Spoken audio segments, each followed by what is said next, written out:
Etana, what's up? How you doing? I'm great. How are you? I'm great as well. I know you travel between Jamaica and maybe South Florida along with other locations. So how's the whole quarantine Yeah, situation for you? quarantining. It's fun, I guess, for the most part. But then there are times when it's a little complicated. It gets a little hard when I have to do when I have to work or when I have to play teacher and not be mommy or not. I haven't found that balance yet to be mommy and teacher at the same time. Um, or maybe the kids haven't gotten the concept of okay, so this is serious schoolwork. So yeah, I've had some challenges, but for the most part, it's great. Well, I know one of your hobbies is reading, so have you got a chance to do a lot of reading since the quarantine? I read so much. Uh, I read a lot. I read for leisure and I read for class. I do have online classes as well. Okay. Yes, I'm always reading You mentioned online classes, so are you studying for something? for sure. I've been registered from maybe 4 years now. Mm-hmm. No, actually, 2 years now. And so I'll be done in a year. Oh, nice. Yeah. Is this a online school in Florida or somewhere else? Um, I think the school. I just started since we got into COVID period in this school. But first, I was registered in a school that was in California, and then this one is in Hartford. Okay.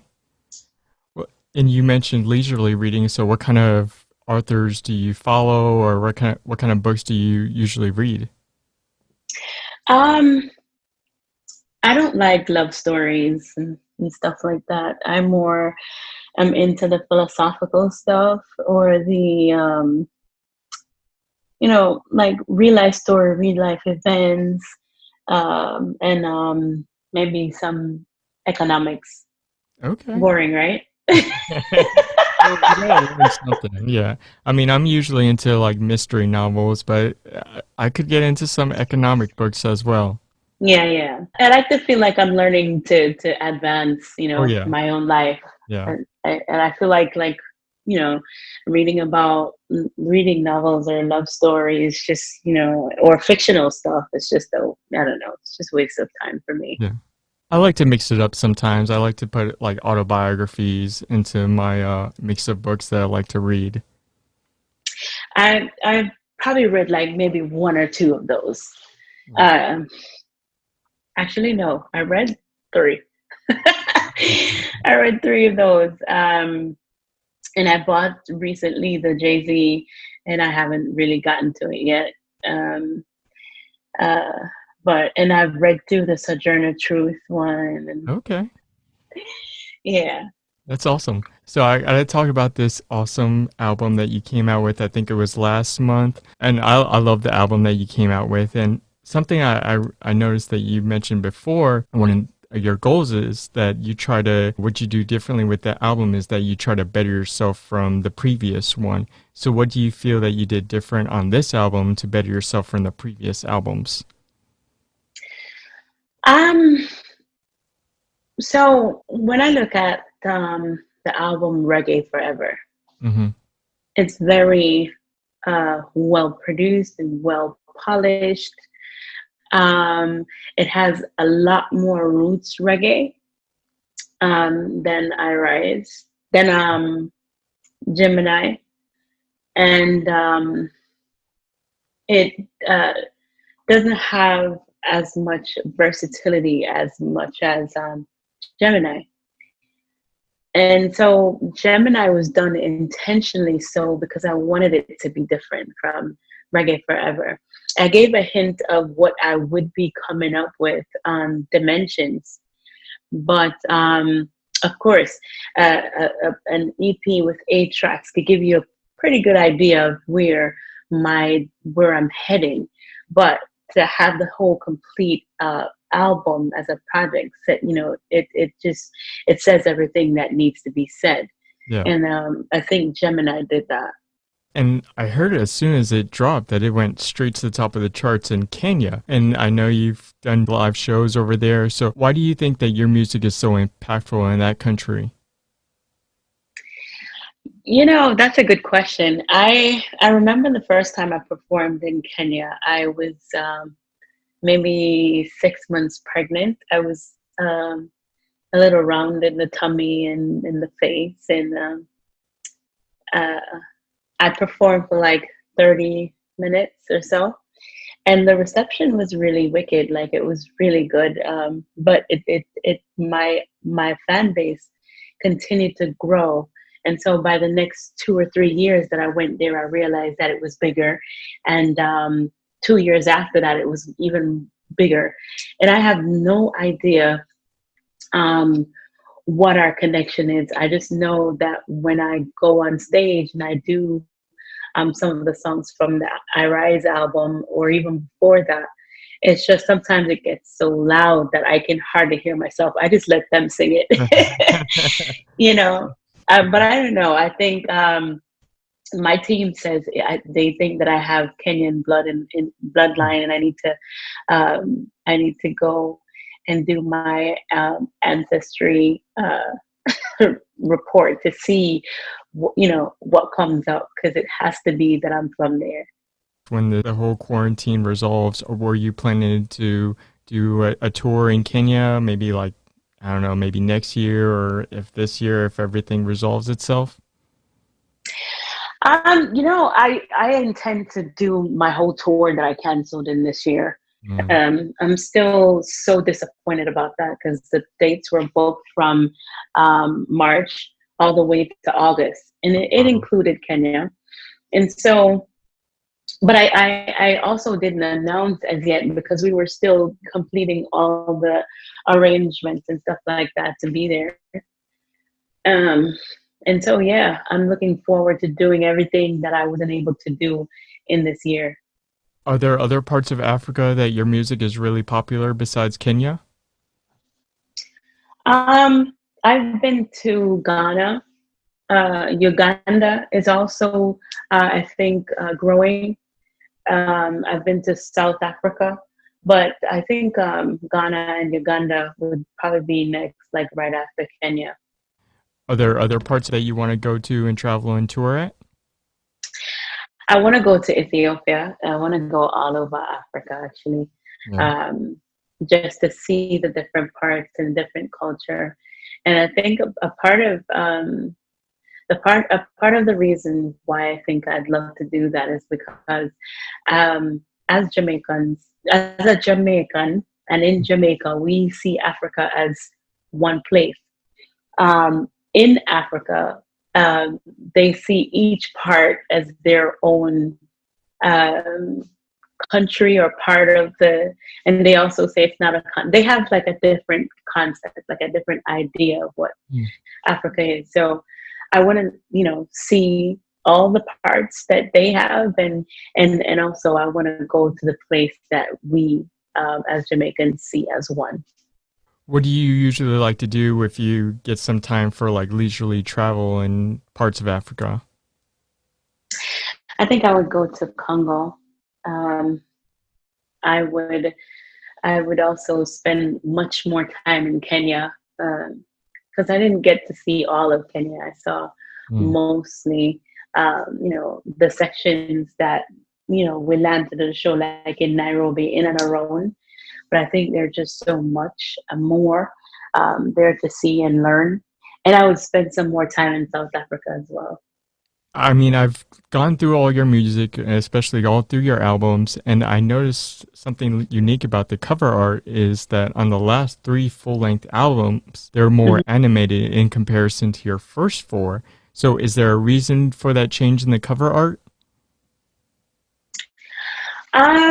I think because I've done 4 albums of Face, um, and they all say so much, but I think that the animated cover can there's much more that I can say perfectly if described to the artist.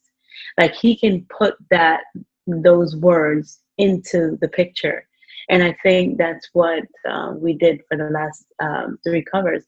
He put exactly what I was feeling and what I wanted to say in those spaces. Like in Reggae Forever, that was my first project independently of a label. Yeah.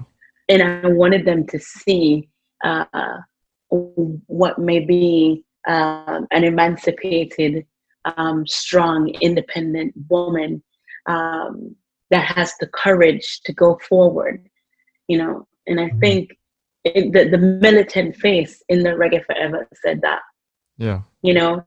And then Dimensions, it's just the different sides, you know, how he made the art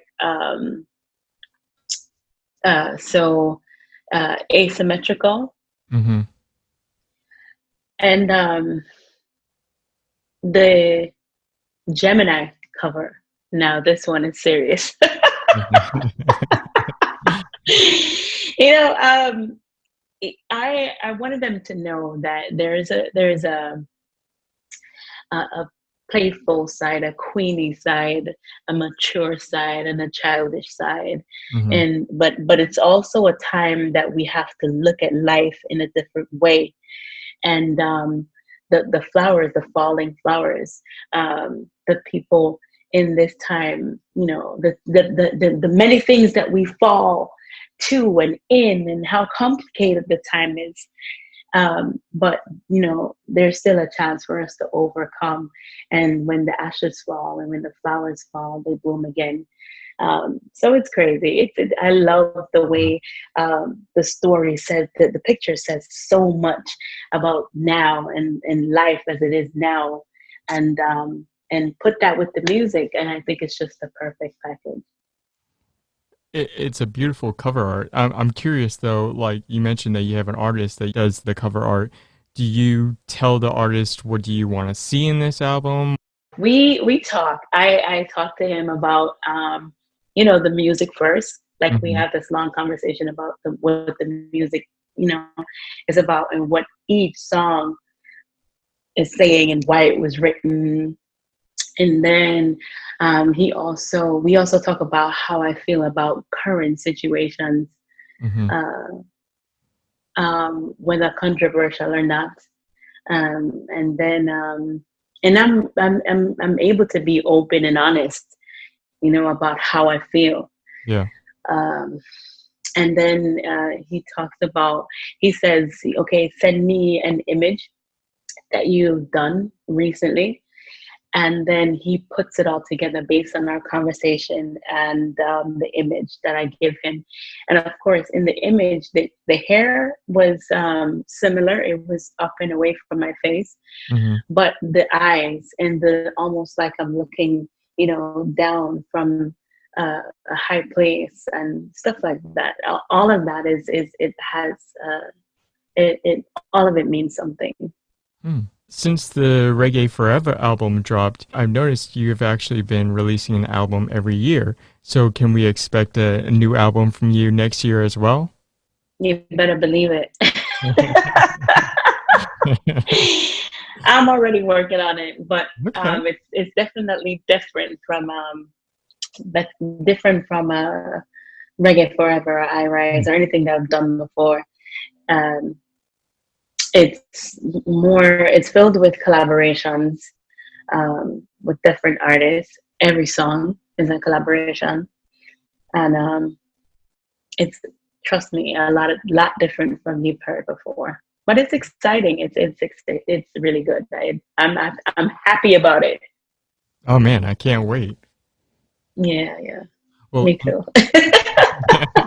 well, in addition to the full-length albums, you also have a live album. And when I listened to it, I noticed it was mentioned, or you mentioned it to the crowd, that the song I Rise, you actually wrote that a week after Maya Angelou passed away. Yeah, that was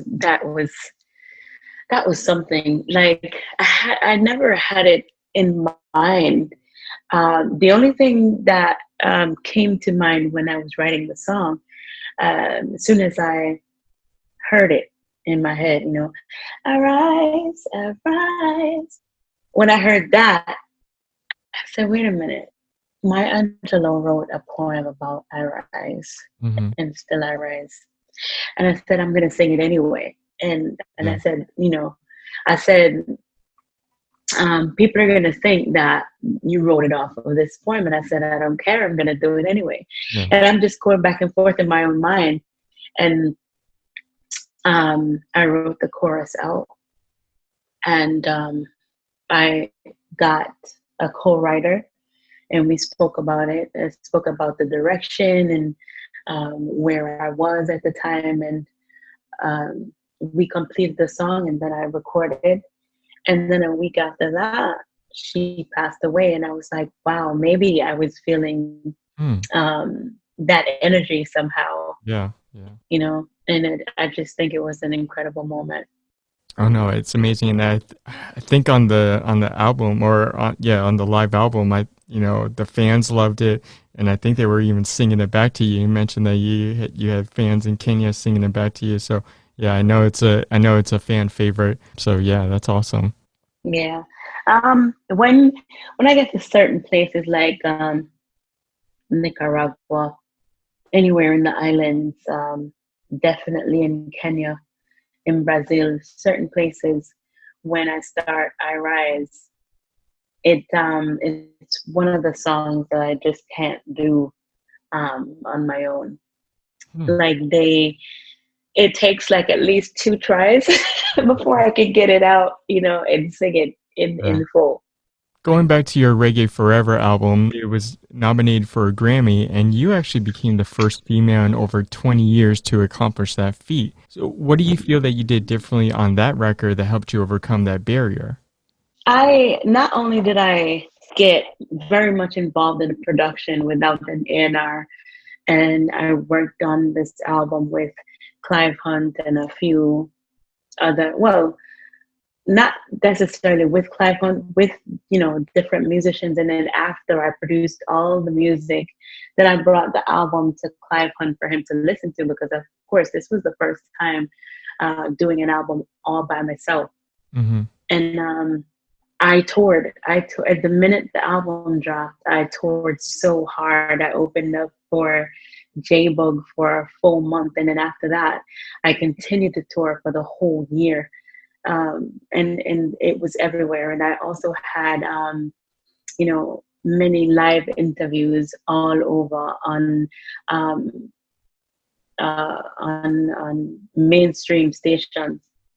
And I just don't think that it was possible for this album to be overlooked. Like they couldn't say they weren't Yeah. aware of it. Yeah. It was everywhere.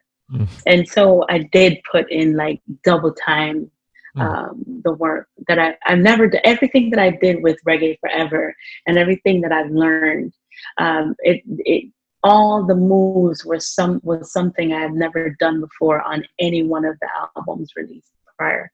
Yeah, and what's very unique is that, you mentioned that was the first album that you did on your own outside of a record label. And I think it actually proves that, not everyone needs a record label, especially now more than ever, where people are realizing they can do things more independently. But this is the first project on your own. I mean, you put the work into it and then you got nominated for a Grammy. But yeah, I think a lot of Yeah. people can, follow suit, or you made like an example, like you don't need a big record label to have such a great album or produce such great music. No, you don't. And I've been many of like I learned like in touring and meeting other bands from America, hanging around with them, see how they live and how they operate, and how long they've been independent for. It also inspired me to do same, to uh, I guess believe in my work a little bit more and believe that it is possible to be done. And even though some things may be difficult, but I guess like my grandmother always say, most of the good things they never come easy. So yeah, um, I don't believe that in this time any artist truly needs a record label. It depends on their goals, however. Hmm. You mentioned working on your own and the hard work that you put into it. So, can you describe a little bit your decisions on how to produce the album, on who you were working with, instrumentals, all that stuff? Well, I called on some of the young musicians that I've known, over time. Like we grew up together in music, I should say. Um, and I called on Bob Wire as well, that I worked with iRise, work with on iRise alongside Clive Hunt.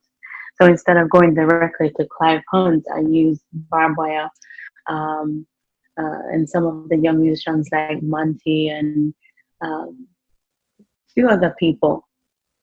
And the only difference is there was no musical director over them like there was on I Rise or Better Tomorrow. It was just us. But I know, based on the songs that come to me, like even Free, I was walking through the airport and they were patting this guy down, and he walked out and he said, "Freedom, I'm free." And I walked out and I said, "I am free.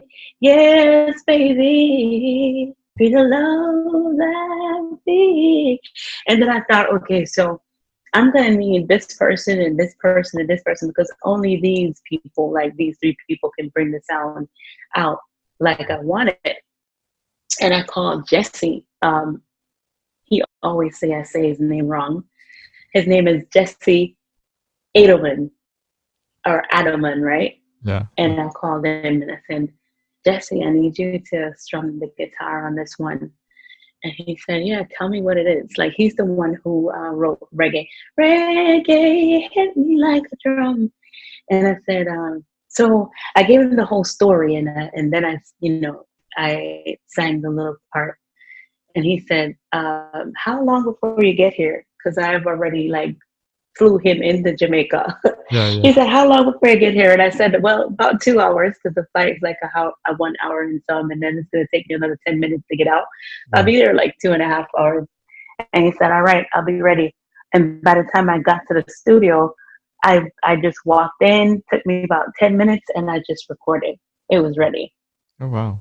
So it's a knowing the people who will bring the sound out, Mhm. knowing the person who will give the right mix, and knowing the person who will give the right master for the whole project once it's done recorded.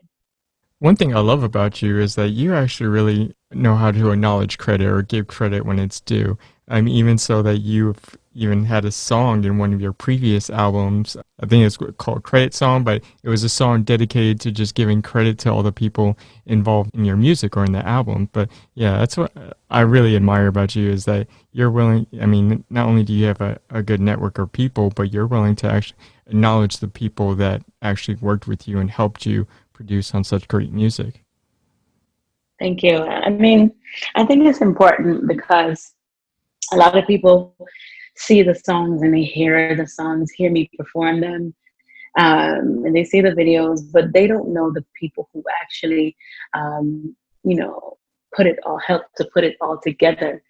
And I think that is important because it takes a lot of people to actually make an artist. Like an artist is, talented in their own way, Yeah. but it takes a whole team of people, and sometimes a small team of people, but it does take other people to help them bring, the whole story to life.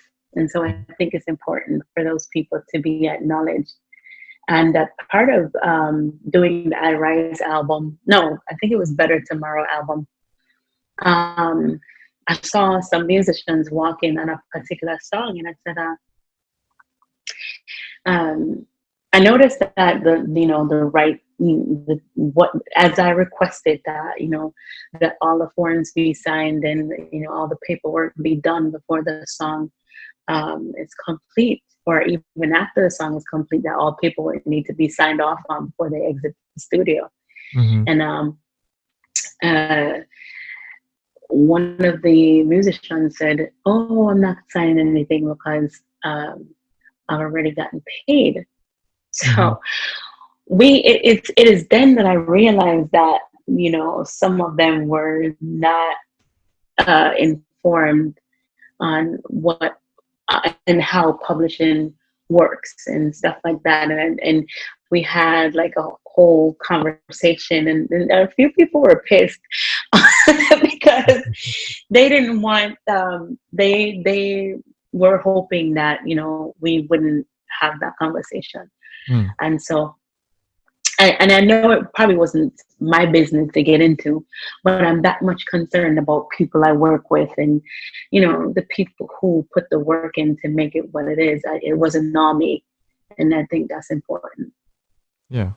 Yeah, that's amazing. Interesting thing I heard about you is that you actually have 13 brothers. So do you feel growing up with all boys prepared you in such a male-dominated field in reggae music? It's that I grew up around many boys because all my aunts had boy babies, and so I ended up being the only girl at one moment, Mm-hmm. and growing up in a house, and I think that was my training ground, uh, to be in that one house with all those boys, fighting and doing the Spider-Man and the karate and watching the movies and reenacting them, and something them things like I think it was definitely my training ground because I needed to have that strength, that courage, um, and everything that took me through all my experiences since I started in music all the way up to now. About your music is that what I find unique is that you actually include a lot of gospel influences in your songs. So was that something you grew up on? I think my biggest influence was my aunt Grace and my grandmother. My grandmother didn't sing a lot of songs, but she was very spiritually. Um, she was very spiritual. She was very deep, you know. Um, and my uh, aunt is the one who would sing all the gospel songs, and then she would learn them at church and come back and teach me at home. Um, Hmm. I think she only took me to church like maybe once, and then all the other times she just came back and taught me the songs, and I would try to sing the songs like her. Um, and so I wouldn't say that that I'm a religious person, but Mm-hmm. I would say that I'm a highly spiritual person at the same time. And I try my best not to allow like my beliefs or my ideas to get into the songs. But what I can't run away from is that spiritual connection that makes the sound come out the way that it does, or Yeah. that thing that puts the words together, like how I hear it in my head. Mm-hmm. I hear the song, the lyrics, I hear the melody, and I just put it down. So that's part of it. That's the only part of the connection I can't control. Well, before you really pursued music full time, I heard you were actually studying to be a nurse. So what made you so interested in that field? I wanted to be a doctor, Oh, okay. but then I realized what it took to be a doctor, and how much it would cost. And I decided, okay, I'm just gonna head for being a registered nurse. Mm-hmm. And then I realized, being in class every day in anatomy and physiology, that it was sounding a little bit more like foreign language to me. Even though I was a straight A student in high school, Yeah. um, well, all the way up to 11th grade, and anatomy and physiology, I did honors classes in high school. But then when I got to college, it was just so different, and I figured, okay, maybe I need to take a break from this, and I need to pursue something else. I never thought that it would be music, though. Mm. Um, I was just bored in the office doing the same thing over and over, and I was having a conversation with a friend of mine, and he said that he knew someone in South Beach that was looking for a girl to join a four girl group. Mm-hmm. And he was like, well, maybe since you're bored and you do have a voice, you should come with me to South Beach and maybe, do an audition. And I did, and I got in on that day. Oh wow. Yeah. Yeah, that was just I still look at those days, that especially that time, and I wonder, you know, was it really meant to be, because it Hmm. happened so quickly and so easily. Like, it just, I didn't even expect that it would, or I didn't plan on it or anything like that. It just happened. Hmm. Well, in a previous interview, I heard also, believe in a couple of times it was mentioned that another thing that you were interested in do before pursuing music was just living in Jamaica permanently and starting an internet cafe. So why Yep. is that something you wanted to pursue? Because I figured, once I left the group, that I wasn't going to do music anymore. And because while being with the girls, I had fun. Like, we had two condos that we lived in on the beach, and we would go shopping together, do all that. We would work out together every day, Mm-hmm. 7 days a week. If we were on a starving diet, we all were starving and dieting, and doing all the crazy stuff to be like, zero, size zero. Yeah. Um, but then I remembered, the guy, like the camera guy, holding the camera too low, and I just wasn't comfortable with that. And then I said, if this is what I'm gonna have to do all the time, I'm gonna have to, show all my body, and do songs that I didn't write or didn't want to sing. I just don't want to do it anymore. Like, I would just open up an internet cafe, and I would just, you know, start off from there. Maybe it'll grow into something bigger.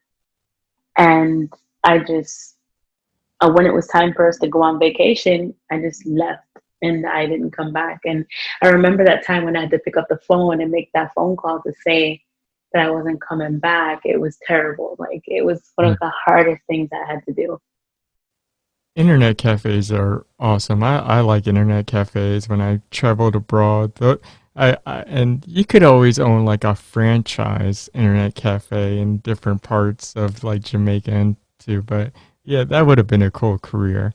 I know, right? I agree. I should have pursued, but I remembered when I was there, just the getting of the information was hard, and then uh, registering the company Mm, was. I needed to know a lot more about how the system works, and because I thought that it was just like, here you just register your company, yeah, and you could probably do it online, and find the location, and do all the stuff we know how to do here. yeah, yeah. In Jamaica, it's not so simple. Mm, It's actually, it has a lot of twists and turns. No, go there, you have to get this stamp to go over there, and you get the stamp, and then you go over there. It's like mm, a lot of twist and turn at the time, and I was like, you know what, this is not going to work. Maybe I need to give myself a little bit more time to adjust and yeah, to learn a lot more before I dive in. And then I ended up in music all over again. So there goes that idea. yeah. Well, it all worked out for you. Yeah. Yeah. Well, Itana, we're at a recurring segment in this podcast called Words of Wisdom. So share with us a quote that you live by and tell us why. Um, Live and love life. It's the greatest gift. And I say that every day because I remember, there was a time when I thought that my life was so bad, like I was ready to give up, like I was ready to let go, totally let go. Um, and I'm thinking, if I had done that at that time, I definitely would have missed out on a lot that was coming my way. a lot that I was unaware of, and such a beautiful life too as well, you know. And I figured there are many people, like I've heard a lot of people say, I just want to give up. I just want to give up. Every time things get a little hard, oh, I just want to give up. I can't take it anymore. Uh, but sometimes if we just hold on just a little bit longer, you know, you'd be surprised what is to come. It's like being prepared to face and to appreciate a more beautiful life. Mm-hmm. So I think everybody deserves that chance to go through whatever they're going through and to experience the beauty of life beyond the struggle. And yeah, that is why I live by that line: live and love life is the greatest gift, because it really truly is. I love that. Live and love life. Sounds like a title of a album or maybe a book. I wrote a song called "Live and Love Life," and that song is on the Strong One album. Okay. That's way back then when I thought that my life was just too much, that I couldn't take it anymore. I was just going through so much at that time, and I don't think I ever shared that to anyone before. Mm. No, and I remember standing in the doorway, and one of the managers for Fifth Element came to me and he said, "You really wanted, you wanted, you really would I kill yourself?" And I stood there looking at him like really seriously, staring at him, and he said, "No, man, you have to give life another chance, Mm. and I'm gonna show you that life is worth living." And after that, he took me up to the he took all of us, like all the men. I was then again in a yard with like Yeah. at least 30 men at a time, and maybe two other females. Um, he took all the men, all of us up in the mountain, and there was like at the top, like where the river actually starts. You can see the water. It seems like the river started there because the water was coming out of the hill, and then kind of like broadened as it flows down the hill. Mm-hmm. And then he made like a little pool, like he blocked up the stones and made a little pool, and we were all just like swimming in that pool, or uh, soaking, sitting, whatever we could do in the Mm-hmm. water. And I remember putting my head under the water, and I said, whatever it is that I'm going through, I need you to take it away from me now and let it flow. Take it away and just wash it away. And then I picked my head up, and I felt like this thing came over me. I was so overwhelmed. And I cried like for like an hour. And then that was it. My whole life just turned into something else, and it was just incredible. And so I wrote the song "Live and Love Life" on the Strong One album the following year. That's amazing, and thank you for sharing that. And I'm sure our listeners would appreciate that story from you. I hope so. That's my first time talking about that, but yeah, it was a moment, another moment in my life that I think was worth uh, everything. Itana, before we wrap up, is there anything you want to share with our listeners? Um, for those of you who have been a fan of mine, or who have been aware of me from 2008 all the way up to now, thank you so much for being a part of my journey and for showing up to the shows and buying the music and, you know, cheering me on. Uh, I'm 100%, 250% grateful.